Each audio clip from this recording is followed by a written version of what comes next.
우리는 기독교를 믿는다라고 했을 때 우리의 믿음에는 정확한 믿음의 대상이 있고 또한 믿음의 내용이 있습니다. 우리는 주 예수 그리스도를 믿습니다. 그리고 그 아들 하나님께서 우리에게 하신 일, 즉 그분의 사역과 인격을 우리는 믿는 것이죠. 그것이 우리의 신앙의 귀한 믿음의 내용이 되어집니다. 우리는 몇 번의 골로새서를 배워가면서 우리가 믿는 그 주님이 누구신지, 또 그 주님이 어떠한 분이신지를 보면서 우리가 누굴 믿고 있는지 보게 되었고, 또한 우리 신앙이 어디에서 왔고 어디에 서 있어야 하는지 또 그것을 살펴보게 되었습니다. 골로새서를 기록하여 골로새에 있는 교회와 또 성도들에게 전하였던 사도 바울의 마음도 아마 동일할 것이라 생각이 듭니다. 교회를 위협하고 또 수많은 이단들과 거짓 가르침 가운데 정말 그들이 붙잡아야 할 것이 무엇인지, 또한 그들의 믿음이 어디에 서 있어야 하는지 계속해서 알려주며 또 권면해 가고 있죠. 그들이 이미 에바브라를 통하여 들었던 복음과 그 진리 가운데 흔들리지 말고 계속해서 서 있기를 그렇게 강구해 갑니다. 예수 그리스도만이 이 세상의 그 어떤 것으로도 대체할 수 없는 가장 탁월하고 완전하며 충분하신 분이심을 그렇게 말씀해 갑니다. 우리가 이런 귀한 말씀들을 배우고 들어가면서 우리 또한 우리의 신앙의 본질과 근본이 무엇인지, 우리의 믿음이 무엇인지 잘 배우고 익히면서 이 세상 가운데 진정으로 따르고 붙잡아야 할 것이 무엇인지 생각해 보는 그런 시간들이 되었으면 좋겠습니다. 우리가 살아가는 이 세상도 우리를 참 어렵게 하는 것들이 많지요. 우리의 믿음을 저울질하게 만들고 또 진리가 아닌 것들이 진리로 둔갑하여 우리의 시선을 빼앗을 그런 시기들도 있습니다. 그럴 때 그렇지만 주님을 사랑하고 싶어도 진심을 다해 사랑할 수 없도록 만드는 그런 혼란스러운 시대에 우리가 살아가고 있지만, 그럴 때 우리 안에 주님을 믿는 그 믿음의 신앙들이 말씀을 통하여 새로워지고 또다시 견고하게 세워가는 그런 시간들이 되었으면 좋겠습니다. 우리가 계속해서 골로새서 말씀을 이제 보고 있습니다. 지난번에는 예수님께서 몸인 교회의 머리가 되시고 근본이 되시며 또한 죽은 자들 가운데서 먼저 살아나신 분이시다. 그리고 친히 만물의 으뜸이 되시는 분, 그리고 아버지 되신 하나님께서 모든 충만으로 거하게 하시는 분, 그리고 마지막으로 예수의 그 십자가의 피로 화평을 이루사 모든 만물을 하나님과 화목하게 만드신 분임을 살펴보았습니다. 사도 바울의 이러한 권면의 말씀을 통하여서 우리들은 중요한 구원의 개념들을 살펴보게 되어지지요. 그것이 무엇이었지요? 예를 들자면 속량이 무엇인가, 때로는 화목이 무엇인가, 이러한 구원의 개념들을 우리가 생각해 보며 살펴보게 되었습니다. 오늘의 말씀은 지난주의 말씀의 연장선에서 실질적으로 주님을 믿는 성도들 안에 이러한 구원의 개념들, 아까 말했던 것처럼 속량이라든가 화목이라든가 구원의 정말 중요한 개념들이 있는데, 이러한 구원의 개념들이 성도들 안에 어떻게 실질적으로 적용되고 이루어졌는지 알 수 있는 말씀의 대목이 됩니다. 특별히 지난주에 살펴본 말씀처럼 화목이라는 것이 주님을 믿는 신자들 안에 어떻게 적용이 되고 일어나는 것인지 오늘의 말씀의 이 본문을 통해서 우리는 자세하게 살펴볼 수 있게 됩니다. 자, 그렇다면 오늘 본문의 말씀을 보면서 우리가 한번 자세히 보기를 원하는데, 오늘 본문 말씀은 20절 이렇게 시작을 하고 있죠. 21절 이렇게 시작을 하죠. 우리 한번 같이 읽어보도록 하겠습니다. 시작. 전에 악한 행실로 멀리 떠나 마음으로 원수가 되었던 너희를, 이렇게 시작을 하지요. 그러면서 실질적으로 주님을 믿는 성도들에게 어떻게 화목이 적용되어 가는지 먼저 우선적으로 밝히는데, 이 말씀을 보면 과거에 주님을 믿기 전에 하나님과 화목하기 전의 상태에 대해서 말씀하고 있는 것을 알 수 있게 됩니다. 여기서 주님을 믿기 전에 우리의 모습들에 대해서 나열하고 있는데 세 가지로 표현을 하고 있습니다. 어떻게 표현을 하고 있죠? 첫 번째 보면 악한 행실과, 그리고 두 번째 멀리 떠남과, 그리고 세 번째 마음으로 원수가 되었다라는 이 세 가지의 표현을 통해서 하나님을 믿기 전에 우리의 상태에 대해서 이야기를 하고 있는 것을 확인해 볼 수 있습니다. 이러한 상태들이 어떤 것인지 이제 세 가지 표현된 부분들을 연결해 보면 예수님을 믿기 전에 우리의 모습을 잘 이해할 수 있게 되는 것이죠. 우리가 하나님을 믿기 전에 어떠한 상태가 되었다고 말씀합니까?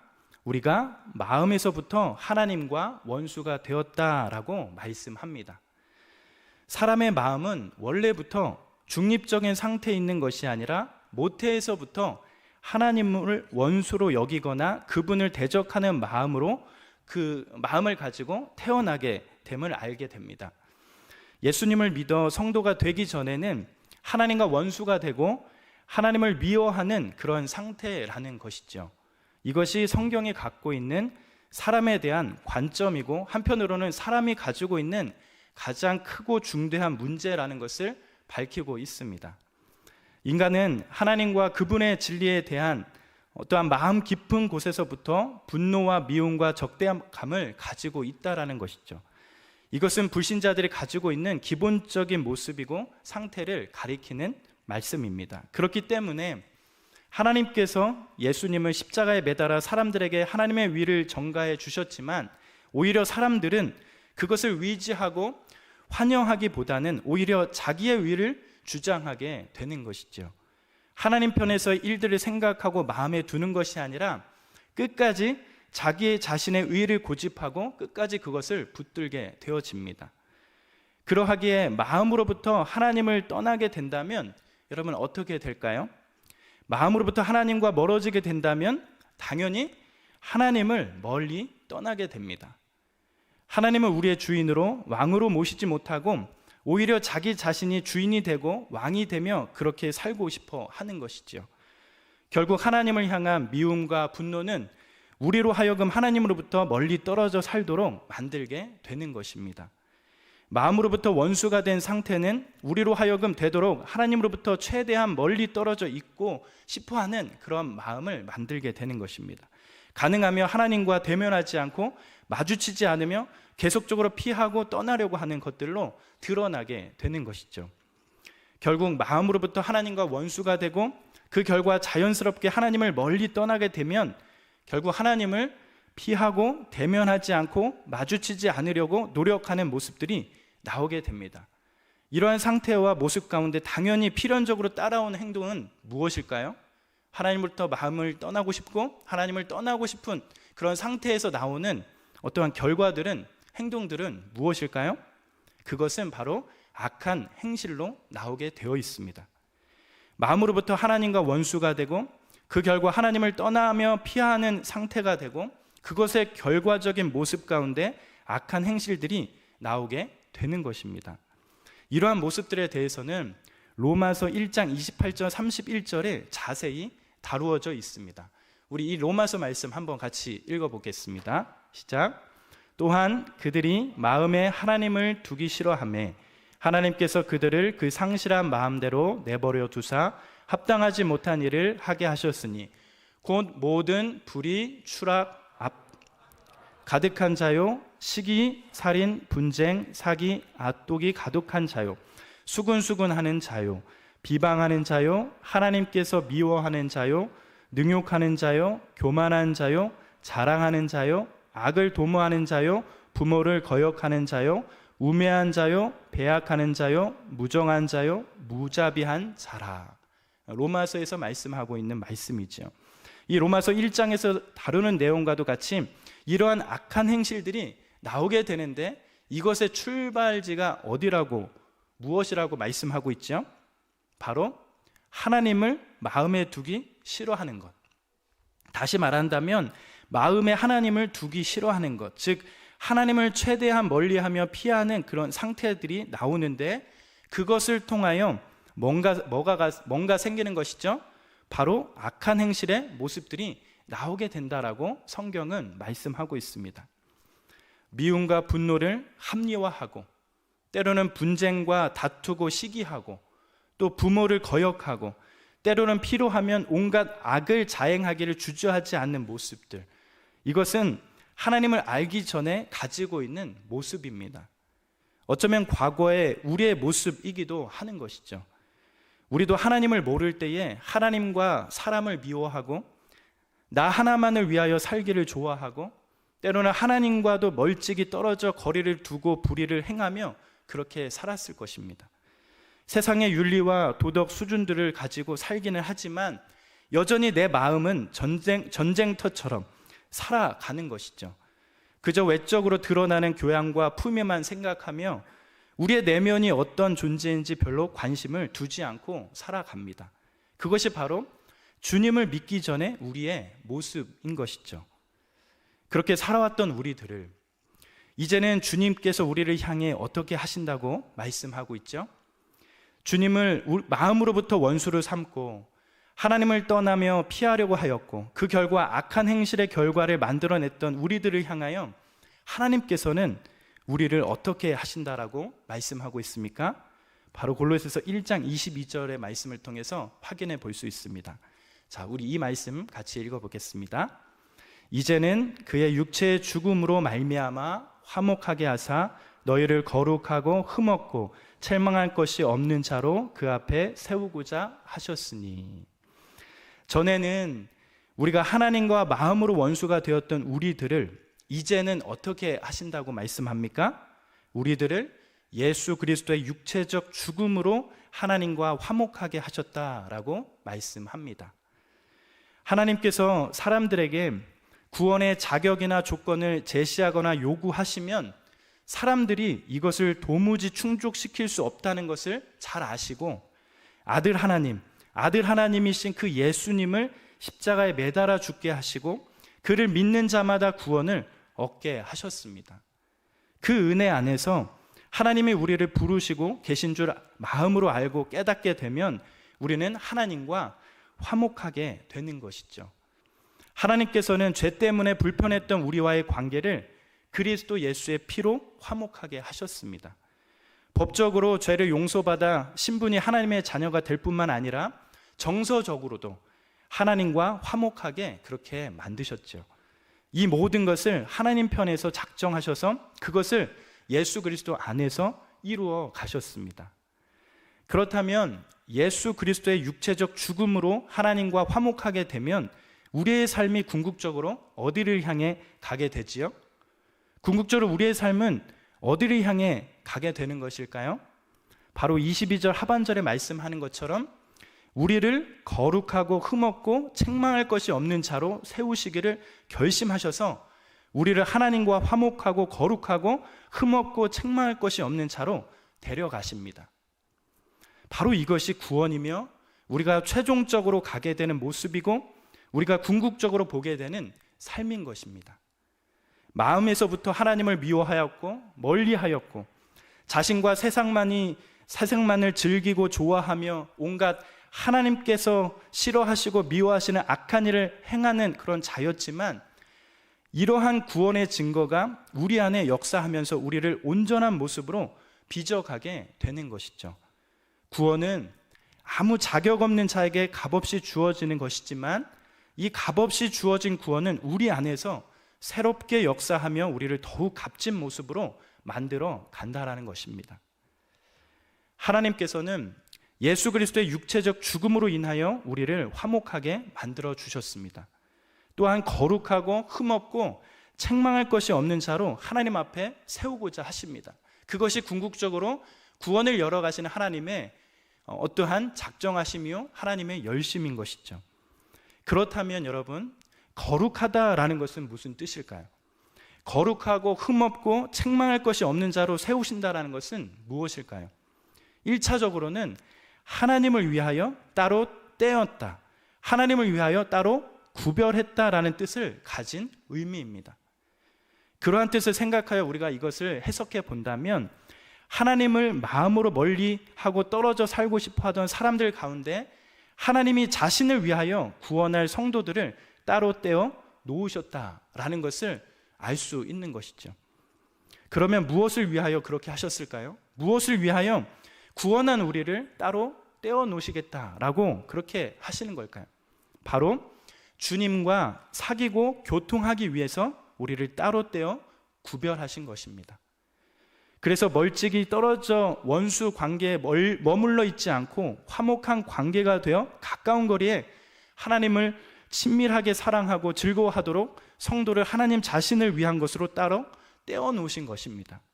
성도가 그렇게 하나님을 가까이 하고 친밀하게 대하니까 자연스럽게 하나님같이 깨끗하고 정결하며 바르고 거룩한 것들이 묻어나게 되는 것이지요.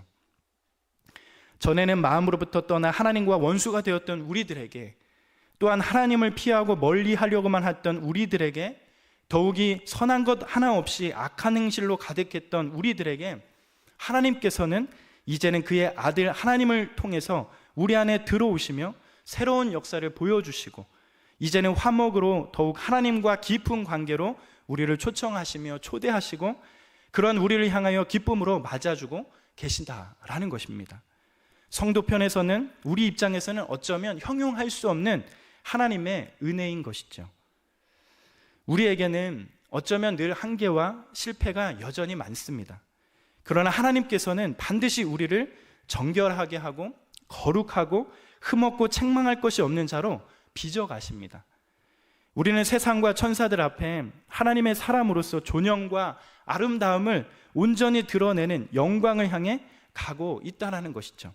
어떤 면에서는 성도들은 이미 거룩함 받은 그런 자들로 선택받아 부름을 받은 것입니다. 우리는 주님의 귀한 보혈의 은혜로 거룩하다, 죄 없다, 위롭다 여김을 받은 자들이라는 것입니다. 그런 면에서 이미 우리 안에 구원이 시작되었으며 거룩함도 이미 시작되었습니다. 그러나 완전한 거룩함이 주어진 것이 아니죠. 하나님은 이렇게 악하고 죄에 쉽게 빠지며 합리화하기를 좋아하고 여전히 흠이 많고 티가 많은 존재지만, 그러나 하나님은 우리를 여전히 포기하지 않으시며 우리를 구원해 놓으시고 흠도 없고 티도 없게 만드신다, 그렇게 말씀하고 계십니다. 우리 속에는 태어나면서부터 가지고 있는 악한 본성이 있습니다. 또한 자라면서 받게 되는 수많은 상처와 흉터가 있습니다. 죄 가운데 태어나 살아가면서 형성된 어떤 나쁜 습관들이 여전히 있고, 우리의 성품 안에 깃든 악한 기질도 여전히 있습니다. 하나님은 우리를 그런 과거의 모습 그대로 내버려 두시지 아니하시고 화목 안으로 우리를 부르셔서 흠도 없고 점도 없고 그러한 모습으로 온전히 빚어 가신다고 지금 말씀하십니다. 하나님께서는 절대 실패하시지 않는 그러한 모습으로 우리를 향하여 하나님이 기뻐하시는 그런 자리까지 우리를 끝까지 붙들고 걸어가십니다. 이러한 하나님의 은혜를 우리는 붙잡아야 합니다. 끝까지 그런 주님을 바라보면서 우리의 삶을 걸어가야 합니다. 하나님께서는 예수 안에서 우리를 화목하게 하시고 어디로 데려가실지 이 성경을 통해서, 우리를 통해서 분명하게 제시하고 말씀하고 계신 것입니다. 그 후에 사도 바울은 우리의 과거와 현재와 미래를 조명한 다음에 골로새 성도들과 더불어 오늘날 우리에게 권면하는 내용이 무엇입니까?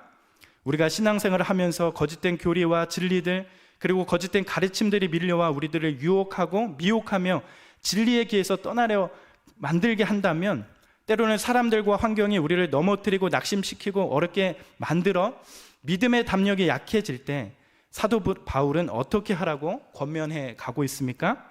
바로 오늘 마지막 본문의 말씀인 1장 23절에 이렇게 말씀하고 있습니다. 우리 1장 23절 같이 한번 읽어보겠습니다. 만일 너희가 믿음에 거하고 터 위에 굳게 서서 너희 들은 바 복음의 소망에서 흔들리지 아니하면 그리하리라. 이 복음은 천하 만민에게 전파된 바요, 나 바울은 이 복음의 일꾼이 되었노라. 뭐라고 말씀하고 있죠? 만일 너희가 믿음에 거하고 터 위에 굳게 서서 너희 들은 바 복음의 소망에서 흔들리지 아니하면 그럴 수 있다라고 말씀하고 있지요. 어떤 환경과 상황이 우리를 넘어뜨리고 또한 우리의 믿음이 어렵게 하거나 흔들리게 하게 된다면 어떻게 하는 것이에요? 끝까지 복음의 소망에서 흔들리지 않으면 된다고 말씀하고 있습니다. 점도 없고 책망할 것도 없는 우리를 만드시기 위한 주님의 구원 역사가 우리를 통해서 이루어진다라고 말씀하고 있습니다. 믿음에 거하고 터 위에 굳게 서서 요동하지 않고 주의 복음이 주는 그 소망을 붙들고 살아가는 우리를 통하여 하나님이 이 놀라운 구원의 경륜을 이루어 주신다라고 말씀해 주고 있습니다. 자, 그렇다면 23절에 나타난 믿음에 거하고라는 말은 무엇일까? 그것은 믿음 가운데 한 번만 서는 행위를 가르치는 것이 아닙니다. 이 말은 반복적이고 습관적인 행위를 가리키는 말씀입니다. 우리가 믿음을 한 번 사용해서 뭔가를 해내는 것이 아니라 믿음을 계속적으로 사용하는 것을 의미하는 말씀입니다. 하나님이 우리를 성도로 부르실 때에 하나님이 선물로 주셨던 그 귀한 믿음을 한 번 사용하고 마는 것이 아니라 계속해서 믿음을 사용하면서 우리에게 주어진 길을 달려가는 것입니다. 여기서 말하는 믿음은 예수 안에서 완전한 대속의 공로가 있다는 것을 믿는 믿음입니다. 하나님의 백성이 될 때 믿은 그 예수의 그 공로를 죽는 순간까지 끝까지 붙들고 가는 것을 말씀하는 것입니다. 이러한 믿음을 반복적으로 우리의 삶 가운데 계속적으로 사용하면서 우리에게 주어진 길을 가는 것, 그것이 바로 믿음에 거하는 모습입니다. 로마서 1장 17절에는 또한 이런 말씀을 말씀하면서 우리에게 권면을 합니다. 우리 이 말씀 같이 한번 읽어볼까요? 시작. 복음에는 하나님의 위가 나타나서 믿음으로 믿음에 이르게 하나니 기록된 바 오직 의인은 말미암아 살리라 함과 같으니라. 이 말씀은 무엇입니까? 우리의 믿음이 어떻게 되어야 된다라고 하지요? 믿음으로 믿음에 이르게 한다라고 말씀합니다. 그러니까 우리의 믿음이 믿음으로 시작하여 믿음으로 끝나는 것이 주님을 믿는 자들의 모습임을 밝히고 있는 것이에요. 하나님께서는 우리로 하여금 믿음으로 그분과 바른 관계로 들어가게 하시고 그 믿음을 계속적으로 사용하여 더 온전한 믿음으로 이르게 하는 그러한 복을 주신다라는 겁니다. 다시 말하여 성도는 이 땅에서 반복적으로 믿음을 사용하여 그리스도의 완전한 대속의 은혜를 통해 나타난 하나님의 영원한 사랑을 믿으며 살아가는 것입니다. 또한 23절 나타난 이 터 위에 굳게 서서라고 할 때 그것은 무엇을 의미하는 것일까요? 터가 무엇이기에 그곳에 굳게 서라고 말씀하시는 걸까요? 터는 무엇일까요? 그것은 예수의 복음과 사도의 진리를 말하는 것입니다. 기독교는 시대에 따라 새로운 진리를 가리키는 종교가 아닙니다. 사도들로부터 오늘날까지 2000년에 넘는 역사가 흘러오는 동안 믿음의 사람들이 반복적으로 소중하게 여기고 사랑했던 그 진리가 있습니다. 그 진리를 우리는 사도적 진리라고 말하는데 그 진리의 체계 위에 우리의 신앙이 세워진 것입니다. 그러기에 우리가 막연하게 믿는 것이 아닌 것이죠. 우리는 뭘 믿습니까? 사도들이 세운 그 진리의 터 위에 우리의 믿음을 세워야 하는 것입니다. 그것을 믿는 것이죠. 우리는 세상을 살면서 종종 자주 내면이 무너집니다. 수많은 사람들과 환경이 우리를 흔들고 넘어뜨려 절망에 밀어넣을 때도 있습니다. 그럼에도 불구하고 우리의 소망을 주께서 주신 복음의 약속 위에 두어 낙심하거나 좌절하지 말아야 합니다. 우리가 그 가운데 꿋꿋하게 믿음의 길을 간다면 주님께서 점도 없고 흠도 없이 책망받을 것이 없는 거룩하고 영광스러운 것으로 우리를 인도해 주실 것입니다. 우리는 우리에게 주어진 인생의 귀한 삶 가운데 때로는 우리를 넘어뜨리려고 하는 어떠한 것들로부터 눈을 돌려 우리를 온전하게 하시는 그 믿음 위에 두고 또한 지금까지 하나님의 섭리 가운데 사도들을 통하여 세워진 그 진리 가운데 우리의 믿음을 세우며 복음의 어떠한 소망에도 흔들리지 말아야 할 것입니다. 하나님께서 그리스도를 통해 우리에게 하신 이 선한 일이 온전히 이루어지는 그날까지 믿음의 담력을 잃지 않고 끝까지 믿음의 경주를 계속해야 할 것입니다. 그러한 삶이 저와 더불어 여기 송원교회 귀한 청년부 형제 자매들에게 있기를 소원해 봅니다. 우리가 해야 할 일은 뭡니까? 끝까지 믿음 위에 서서 터 위에 굳게 서서 그것을 끝까지 붙들고 끝까지 믿음의 경주를 해가는 것. 그리 했을 때 하나님께서 우리에게 초청했던 그 화목의 길을 끝까지 맛볼 수 있는 그런 삶이 우리의 삶 가운데 있다라는 것. 그것을 우리는 기억하고 그러한 삶을 위해서 살아야 할 것입니다. 말씀을 정리해 보겠습니다. 사도 바울은 골로새 교회 성도들의 어려움을 듣고 그들의 믿음을 돕기 위하여 서신을 보내고 있습니다. 골로새 교회와 성도들은 그들의 믿음이 흔들리고 어렵게 만드는 거짓 진리와 가르침으로 인하여 위협을 받고 있습니다. 그런 가운데 사도 바울은 그들의 믿음이 어떻게 생긴 것인지, 또한 그 믿음이 어떠한 소망을 갖고 있는지, 그러기에 그들이 계속적으로 해야 할 일이 무엇인지 밝혀갑니다.